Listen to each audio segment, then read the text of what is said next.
ഞാനെന്ന ഭാവം വന്നു കഴിയുമ്പോൾ ഉണ്ടാകുന്ന തോട്ട് വേറൊന്നാണ്. ഞാനെന്ന ഭാവം നിങ്ങൾ വന്നു കഴിയുമ്പോൾ, ഞാനെന്ന ഭാവം ഈ 12 വയസ്സിനുള്ളിലാണ് ഉണ്ടായി വരുന്നത്. ഞാനെന്ന ഭാവം വരുമ്പോഴാണ് പേടി മനസ്സിൽ വരുന്നത്.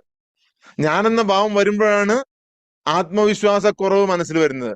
ഞാനെന്ന ഭാവം വരുമ്പോഴാണ് അതിനെ മറക്കാൻ വേണ്ടിയിട്ട്, ഈ ആത്മവിശ്വാസക്കുറവിനെ മറക്കാൻ വേണ്ടിയിട്ട് അഹങ്കാരം മുന്നിലേക്ക് വരുന്നത്.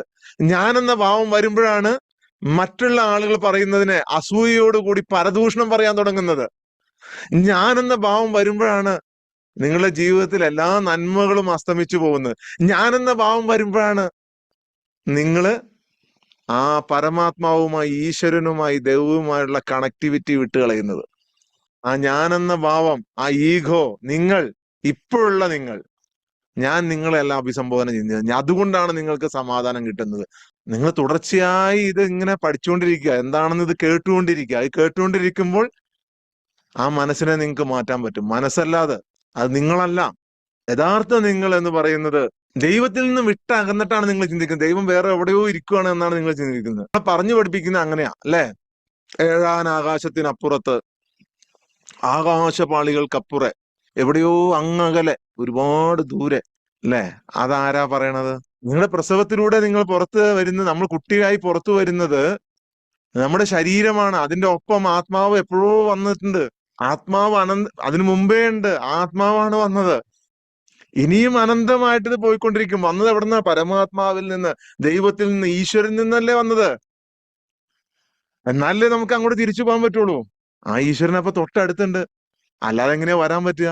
എന്നിട്ട് നമ്മളോട് പറഞ്ഞു വെച്ചേക്കാണ് ദൂരെന്ന് എവിടുന്നോ ആണ്.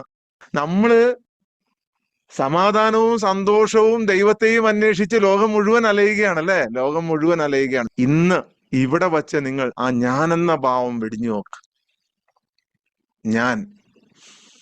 ഞാൻ എന്തോ ആണ്. ആരോ ചോദിച്ചില്ലേ എളുപ്പം എങ്ങനെ കളയാൻ സാധിക്കുമെന്ന്? ആരാ ചോദിച്ചത്? ആ, ജാസ്മിൻ മാം.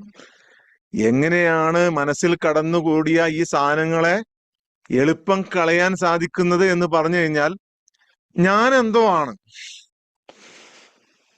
എന്നുള്ള ഭാവം കളഞ്ഞാൽ മതി. അതിന്റെ കൂടെ മറ്റതെല്ലാം ഇറങ്ങിപ്പോക്കോളും.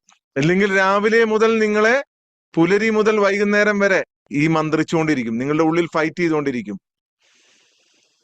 ഇങ്ങനെ ഫൈറ്റ് ചെയ്തുകൊണ്ടിരിക്കുന്ന സമയത്ത് കെട്ടുകളിൽ ഊതുന്നവരും മന്ത്രവാദം ചെയ്യുന്നവരും കൂടോത്രം ചെയ്യുന്നവർക്കും ഒക്കെ എന്തിന്?